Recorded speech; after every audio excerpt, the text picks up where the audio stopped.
Dear students, today we are going to study an important concept in artificial intelligence known as Turing test. കഴിഞ്ഞ ക്ലാസ്സിൽ artificial intelligence define ചെയ്തു. എന്താണ് basically artificial intelligence എന്ന് 2-3 definitions explain ചെയ്ത് ഞാൻ നിങ്ങൾക്ക് മനസ്സിലാക്കിപ്പിച്ച് തന്നിട്ടുണ്ട്. അതിനുശേഷം എന്തെല്ലാം കേപ്പബിലിറ്റീസാണ് ഒരു മെഷീനിന് വേണ്ടുന്നത്, അത് ആർട്ടിഫിഷ്യലി ഇൻ്റലിജൻ്റ് ആണെന്ന് ക്ലെയിം ചെയ്യേണ്ടുന്നത്.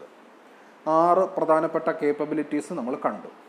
അതിനുശേഷം ആപ്ലിക്കേഷൻസ് ഓഫ് ആർട്ടിഫിഷ്യൽ ഇൻ്റലിജൻസ് എന്നുള്ള ഹെഡിങ്ങിൽ നമ്മൾ 6-7 വളരെ പ്രധാനപ്പെട്ട മോഡേൺ ഡേ ആപ്ലിക്കേഷൻസ് കണ്ടു. So in this Turing test we basically try to find out how a machine can be identified to have intelligence. ഒരു മെഷീനിന് ഇൻ്റലിജൻസ് ഉണ്ട് എന്ന് ക്ലെയിം ചെയ്യുന്നതിന് വേണ്ടി ആദ്യകാലത്ത് നടത്തിയ ഒരു ടെസ്റ്റാണ് ട്യൂറിംഗ് ടെസ്റ്റ് എന്ന് പറയുന്നത്. A test which was proposed by Alan Turing in 1950. 1950-കളിലാണല്ലോ ആർട്ടിഫിഷ്യൽ ഇൻ്റലിജൻസ് എന്നുള്ള ഒരു കോൺസെപ്റ്റിനെ കുറിച്ചുള്ള റിസർച്ച് സ്റ്റാർട്ട് ചെയ്തത്. ആ ടൈമിൽ അലൻ ട്യൂറിംഗ് എന്നുള്ള ഒരു വ്യക്തി ഈ ആർട്ടിഫിഷ്യൽ ഇൻ്റലിജൻസിൻ്റെ ഒരു കോൺസെപ്റ്റ് പേപ്പർ എഴുതിയപ്പോൾ അതിൽ പറഞ്ഞു, ഒരു മെഷീനെ ആർട്ടിഫിഷ്യലി ഇൻ്റലിജൻസ് എന്ന് നമുക്ക് പറയണമെന്നുണ്ടെങ്കിൽ ഒരു സിമ്പിൾ ടെസ്റ്റ് നടത്തിയാൽ മതി. ആ സിമ്പിൾ ടെസ്റ്റിന് ഇപ്പോഴും ഒരു പ്രസക്തിയുണ്ട്. അതുകൊണ്ടാണ് അതിനെ ട്യൂറിംഗ് ടെസ്റ്റ് എന്ന് വിളിക്കുന്നത്. Alan Turing is considered to be the father of artificial intelligence. അലൻ ട്യൂറിങ്ങിനെയാണ് ആർട്ടിഫിഷ്യൽ ഇൻ്റലിജൻസിൻ്റെ പിതാവ് എന്ന് നമ്മൾ വിളിക്കുന്നത്. He was the first person who brought out a paper that triggered the question, can a machine think? Can a machine think എന്നുള്ള പ്രധാനപ്പെട്ട ഒരു ആശയം ആദ്യകാലത്ത് കൊണ്ടുവന്ന ആളാണ് അലൻ ട്യൂറിംഗ്. അതുകൊണ്ടാണ് അയാളെ ഫാദർ ഓഫ് ആർട്ടിഫിഷ്യൽ ഇൻ്റലിജൻസ് എന്ന് വിളിക്കുന്നത്. Now what is Turing test? നിങ്ങൾ ഈ ഡയഗ്രാം സൂക്ഷ്മമായിട്ട് നോക്കുക. ഇത് 3 സെപ്പറേറ്റ് ആയിട്ടുള്ള റൂംസ് ആണ്. ഇതിനകത്ത് കമ്പ്യൂട്ടർ ഏറ്റവും ലെഫ്റ്റിൽ വെച്ചിരിക്കുന്നു. നടുക്ക് ഒരു ഹ്യൂമൻ ക്വസ്റ്റിനെയർ, ഒരു വ്യക്തി കമ്പ്യൂട്ടറും കൊണ്ടിരിപ്പുണ്ട്. റൈറ്റ് സൈഡിൽ ഹ്യൂമൻ റെസ്പോണ്ടൻ്റ് എന്ന് പറഞ്ഞാൽ അതും ഒരു ഹ്യൂമൻ ബീയിങ് ആണ്. ഈ ഡയഗ്രാം നോക്കുമ്പോൾ തന്നെ നമുക്കറിയാം.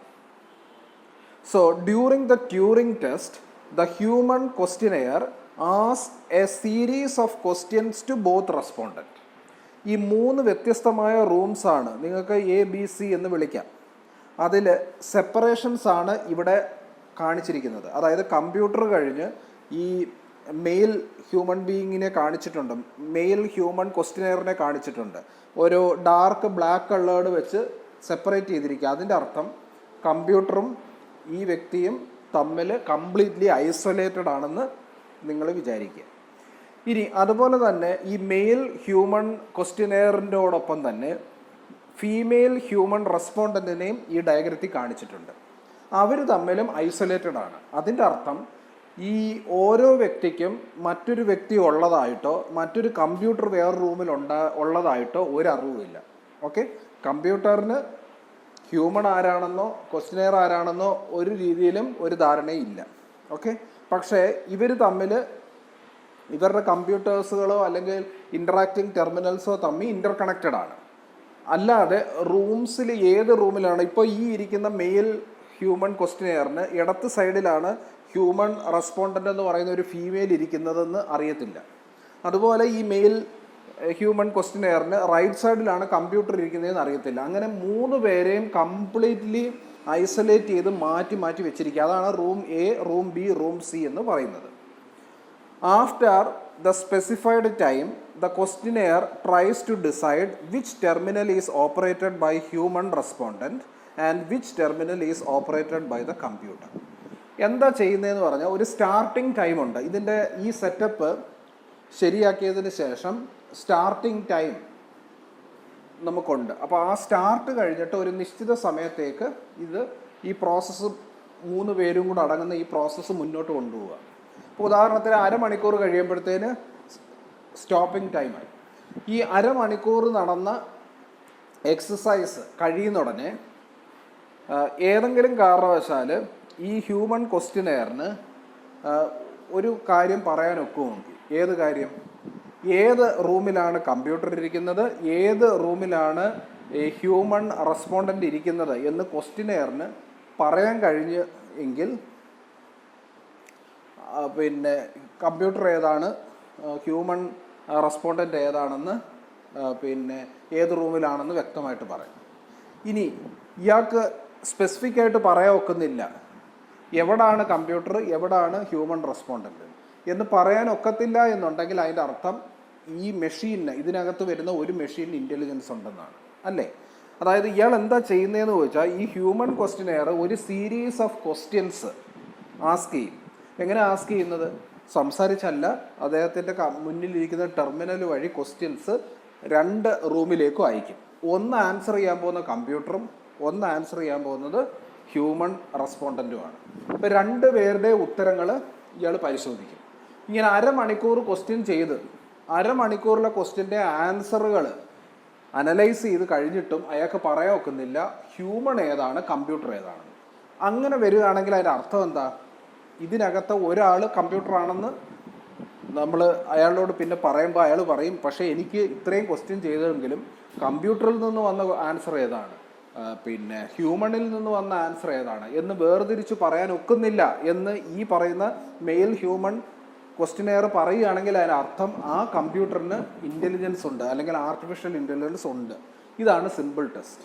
Okay, so after A specified time, if the questionnaire cannot decide which terminal is operated by human respondent and which terminal is operated by a computer, then definitely this computer which is present in one room possess intelligence. ഇതാണ് simple test എന്ന് പറയുന്നത്. ഒന്നുകൂടെ വിശദീകരിക്കാം. Consider 3 rooms, room A, room B, room C എന്ന് നമ്മൾ mark ചെയ്യുക.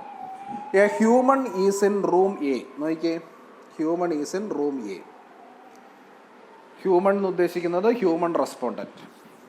A human interrogator, interrogator എന്ന് പറഞ്ഞാൽ ക്വസ്റ്റിനെയർ, ഇൻ റൂം ബി. നോക്കിയേ, നടുക്കിരിക്കുന്നതാണ് human interrogator. Interrogator means one who ask questions. ഹ്യൂമൻ റെസ്പോണ്ടൻറ്റിനെയാണ് നമ്മൾ എയിൽ വെച്ചിരിക്കുന്നത്, ബിയിലാണ് ഹ്യൂമൻ ക്വസ്റ്റിനെയർ. അപ്പോൾ സിയിൽ എന്ത് വരും? സിയിൽ കമ്പ്യൂട്ടർ വരും. A machine or A computer possessing intelligence is kept in C. Clear ആയല്ലോ? ഈ ഡയഗ്രത്തിൽ നിന്ന് റൈറ്റ് സൈഡിൽ നിന്ന് എടുക്കുക. A, B, C 3 separate rooms. 3 പേർക്ക് അങ്ങോട്ടും ഇങ്ങോട്ടും യാതൊരു ധാരണയില്ല ആരാണ് ഓരോ റൂമിൽ ഇരിക്കുന്നത് എന്നുള്ളത്. Now the human interrogator in room B have no idea about the occupants in A or C. എയിലും സിയിലും ആരാണുള്ളതെന്ന് ബിയിലിരിക്കുന്ന ചോദ്യകർത്താവിന്, അതായത് മെയിൽ പേഴ്സണിന് അറിയത്തില്ല അത് കമ്പ്യൂട്ടറാണോ അതോ ഹ്യൂമൺ ആണോ എന്ന്. He can communicate by asking questions by teletyping and cannot directly interact with them. ചോദ്യം ചോദിക്കാനോ വോയിസ് ഉപയോഗിച്ചല്ല, ടെലിടൈപ്പിംഗ് മെക്കാനിസം ആണ് ഉപയോഗിക്കുന്നത്. ഇലക്ട്രോണിക് മെയിൽ ക്വസ്റ്റ്യൻസ് 2 റൂമിലേക്ക് അയക്കാൻ ഒക്കും, അത് മാത്രമേ ഇൻട്രോഗേറ്ററിന് ഒക്കൂ. If he cannot identify who is in room A or C, നിങ്ങൾക്കറിയാമല്ലോ ഇൻട്രോഗേറ്റർ ബി ഇരുന്നുകൊണ്ട് ചോദിക്കുക, ഇയാൾക്ക് എന്ത് ഐഡൻറ്റിഫൈ ചെയ്യാൻ ഒക്കുന്നില്ല? എയിലാണോ ബിയിലാണോ മെഷീൻ ഇരിക്കുന്നത്, അല്ലെങ്കിൽ എയിലാണോ സിയിലാണോ മെഷീൻ ഇരിക്കുന്നത്, അതോ എയിലാണോ സിയിലാണോ ഹ്യൂമൺ ഇരിക്കുന്നത് എന്ന് വേർതിരിക്കാൻ ഒക്കുന്നില്ല ഒരു നിശ്ചിത സമയത്തെ ചോദ്യം ചെയ്യലിന് ശേഷവും. എങ്കിൽ തീർച്ചയായിട്ടും ഒരു കാര്യം നമുക്ക് ക്ലെയിം ചെയ്യാം, the machine is said to possess intelligence എന്ന് പറയാം. ഇതാണ് ട്യൂറിംഗ് ടെസ്റ്റ് എന്ന് പറയുന്നത്. ഓക്കെ.